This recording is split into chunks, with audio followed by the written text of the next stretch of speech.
I'm really thinking about the end, so... With Badr somewhat announcing his retirement and most likely to have one farewell fight, and with Rico expecting to retire from kickboxing after he finishes up his glory contract, kickboxing is in dire need of new superstars. So I ask myself, what is next for kickboxing after Rico and Badr retire? We combat sports fans love to watch a great fight story unfold. Dutch glory heavyweight kickboxing world champion Rico Verhoeven and Dutch Moroccan K1 veteran, the golden boy but famously known as kickboxing's bad boy, Badr Hari, have both put a huge stamp on the world of kickboxing and combat sports as a whole. It was inevitable that the two would meet in a mega fight between the two Goliaths. When the fight was officially announced, it broke the internet. Holy fucking shit. The world of kickboxing was ecstatic. Combat sports media exploded and you couldn't turn a proverbial page or kickfighting fans and even mainstream media in the Netherlands were talking about it. This was the perfect story between two opposites. Rico, the likable, clean-cut, well-spoken, technical kickboxer, and Badr, the knockout artist and bad boy with a history of controversy. The new generation versus the old generation. The fight went down in 2016 in front of a sold-out 13,000-seat stadium in Oberhausen, Germany. The hype and build-up to this fight was so crazy, the fans were actually trying to get in the ring. The fight was a huge success. That fight was probably the most important fight in modern kickboxing upon that point in history. The world was talking about kickboxing again, and of course there had to be a rematch. They fought for a second time in 2018 in front of a whopping 31,000 people in a sold-out Gelredome in the Netherlands. And I was lucky to be one of those 31,000 people. And I can tell you, the atmosphere was electric. I really felt that I witnessed something special. This looked like the start of a new era in kickboxing. An era of greatness since the golden years of the K1. So after the huge successes, fans were like, "Shut up and take my money!" Bring on the new challengers for Rico and Badr. Bring another challenger who can make the world shift again. Let's make them fight against... Alright, let's maybe take a look at upcoming heavyweight superstars. The next Rico Verhoeven, the next Badr Hari. Well... 2 hours later. Okay, I gotta admit, I'm exaggerating a little bit. But where's the next generation of kickboxing superstars? As much as I love kickboxing, this sport, as much as any other entertainment sport, needs stars to survive. Whatever you think of Rico Verhoeven or Badr Hari, without them, glory probably wouldn't be as big as they are today. Without Rico and Badr, I'm not even sure if kickboxing itself would be as popular as it is today. There are a lot of people saying that the reason of the lack of international popularity is the decline of the heavyweight division. But is it a fair judgment? Let's take a look at the history of the heavyweight division. Kickboxing, and specifically heavyweight kickboxing, became globally famous during the 90s and zeros with the K1 in Japan as its center stage. In 1993, K1 founder Kazuyoshi Ishii organized the first K1 World Grand Prix, a one-night, 8-man open-weight tournament consisting of the best stand-up fighters in the world, with the winner crowning himself as the baddest stand-up striker of the planet. This concept was an instant hit. Until K1 faced financial issues in the 2010s and had to file for bankruptcy around 2012. From the ashes and ruins of the old K1, Glory arose to fill the void. Glory came to town with a bang, signing most top heavyweights of the time. But there was a difference. Glory decided to implement multiple weight classes. Instead of just creating an open weight and 70 kg division, Glory added the featherweight division, lightweight division, welterweight division, middleweight division, light heavyweight division, and the heavyweight division. That's very important to remember, especially the last 3 weight classes. Old legends like Sammy Shield, Peter Arts and Remy Bonjaski gradually retired and new talents took their spots. After a few years into Glory, it was evident that one heavyweight kickboxer stood out. Of course, I'm talking about the king of kickboxing, Rico Verhoeven. Since he became Glory heavyweight world champion, he hasn't lost a single fight inside the Glory ring. He applies a very tactical fighting style, not relying on knockouts, but amazing fight IQ with a tight defense, the best stamina you'll ever see, and a will to fight to the end. When you watch his interviews, you'll see he's well spoken and one of the nicest guys in the fight game. This made him a celebrity in the Netherlands. The combination of range, style and personality was the perfect match to be targeted by a large portion of the kickboxing fandom. He got criticized a lot, with many comparing him with legends like Peter Arts and Ernesto Hoost, saying that the only reason he's the world champion because the current competition isn't as strong as it was in the 1990s and the early 2000s. The solution?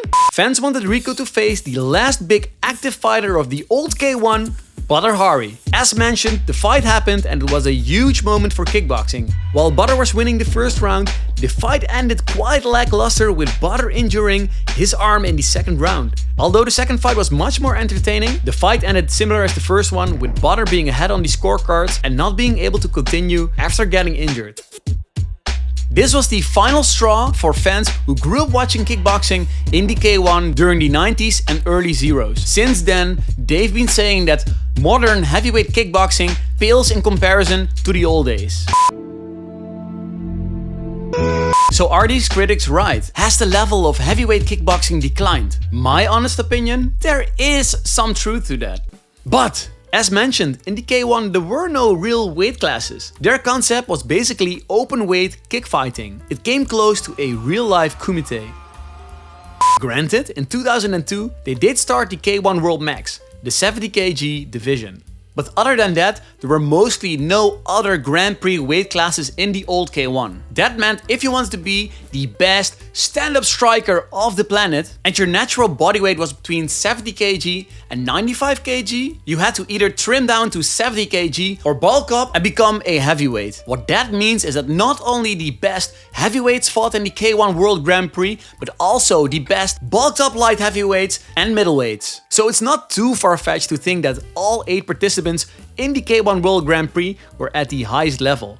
I focused a lot on the heavyweights right there. But if you look at combat sports in general, historically, the heavyweight division has generated the most interest from global audiences. These larger-than-life figures have captured our attentions for generations. Still, that doesn't mean that there aren't any potential stars in other weight classes. If you don't follow kickboxing outside of glory, this might be hard to believe, but the match in 2022 was probably the biggest fight in kickboxing since the second bout between Rico and Badr. And it took place at the agreed weight of 58 kilograms. Who would have thought? Not me.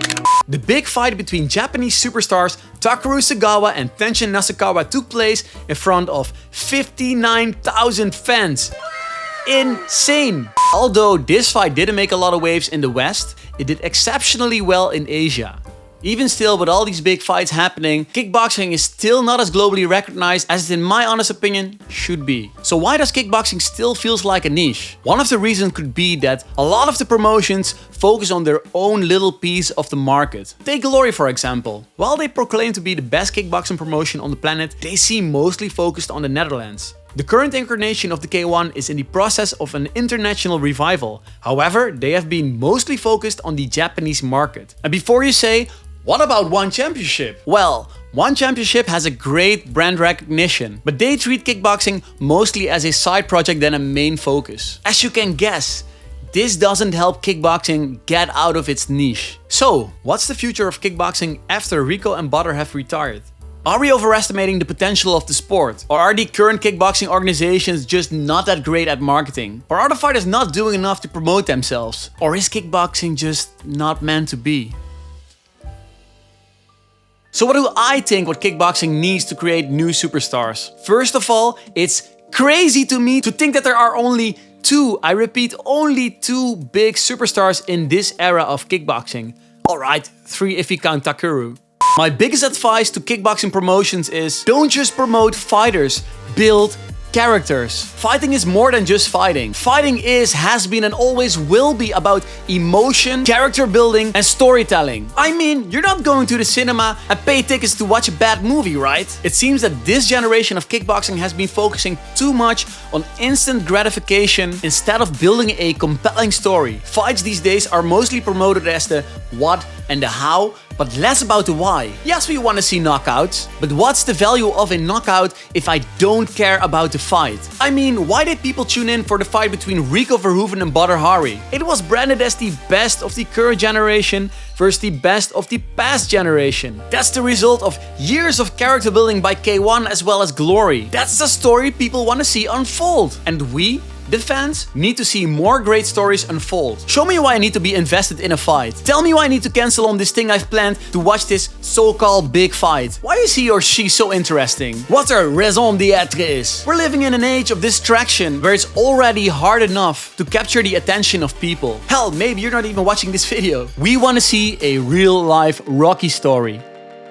In conclusion, with Rico Verhoeven and Badr on their way out, it's vital to build new stars. These guys paved the way, but at the same time, they've raised the bar for the next generation of kickboxing superstars. And yes, I believe there's star potential in this day and age. In fact, I believe there's always star potential regardless of the times we're living in. But their stories just need to be told. There's a reason why the K1 World Grand Prix as well as the Glory Grand Prix worked. You had to fight 3 times in one night to win the Grand Prix. It's almost like you're watching a movie with the quarterfinals being the first act, the semis being the second act, and the finals, well, the final act. Call the pre-fight interviews the trailer and the post-fight ring speech the end credit scene. Even if you didn't win the Grand Prix, you could become a star because you were a character in that Grand Prix story. I've been talking a lot about Glory, but this goes out for all kickboxing organizations out there. Make the fans care about the stars of the future. So let me ask you guys, how do you think the landscape of kickboxing looks like after Rico Verhoeven and Badr retire? Is there even a future for kickboxing? Do we all have to watch MMA now? Thank you for watching this video. Do you want to see more of these videos? Please hit the like button and subscribe to this channel. Until next time. Bye.